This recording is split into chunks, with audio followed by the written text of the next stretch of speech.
Image text suite independence celebrations. In 2016, Nigeria celebrates 57 years of independence today, and for the most populous country in Africa, the journey since self-rule was gained in 1960 has been a turbulent one.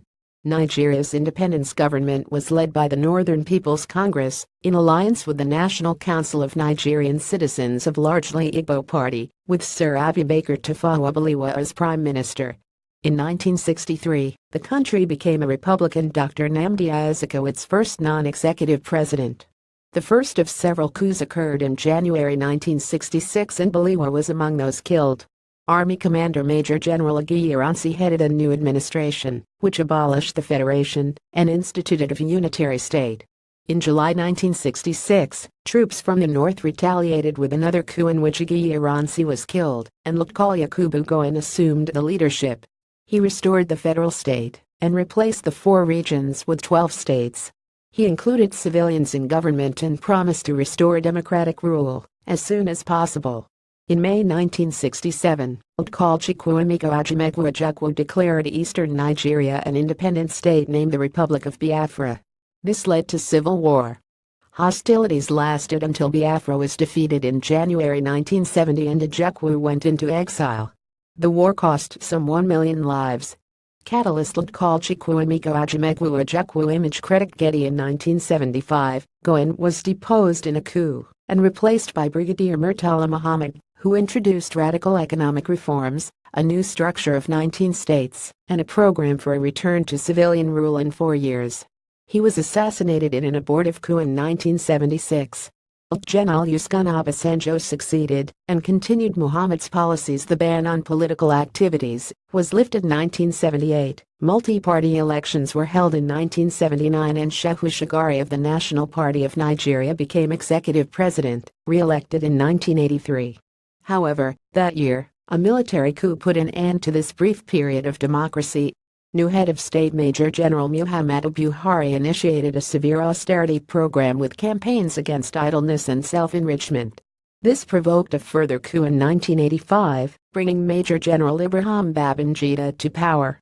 He repealed the most unpopular decrees and, in 1987, promised to return to civilian rule by 1992.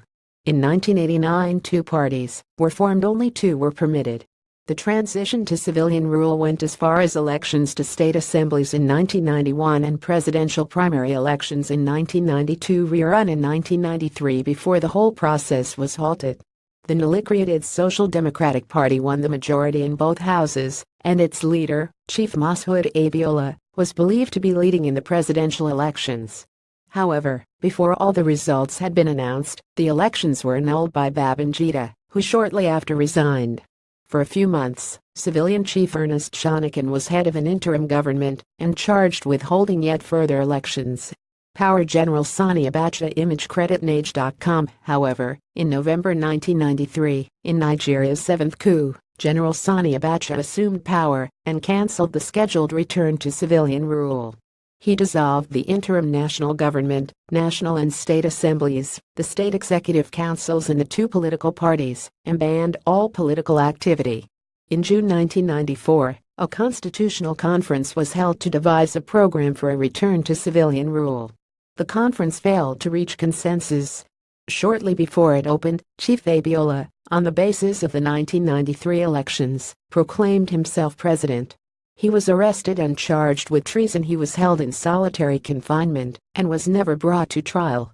In March 1995, during a clampdown after an alleged counter-coup, the military arrested prominent opponents of the regime and campaigners for a rapid return to democracy, including retired generals Olusegun Obasanjo and Shehu Musa Yar'Adua, whose political influence stemmed from the fact that they headed the military government which handed power to a civilian government in 1979.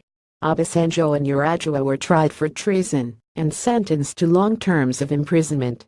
Shortly afterwards, in October, Abacha further postponed plans for a return to democracy and announced a new 3-year timetable for completing a transition by late 1998. Part 2 of this piece will be published later today at 1:30 p.m. GMT. The Voice is celebrating its 35th birthday this year. Share your voice memories, comments and birthday wishes on social media using the following hashtag #VOICE 35 years. Read every story in our hard copy newspaper for free by downloading the app. Posted on 011020171000 AM.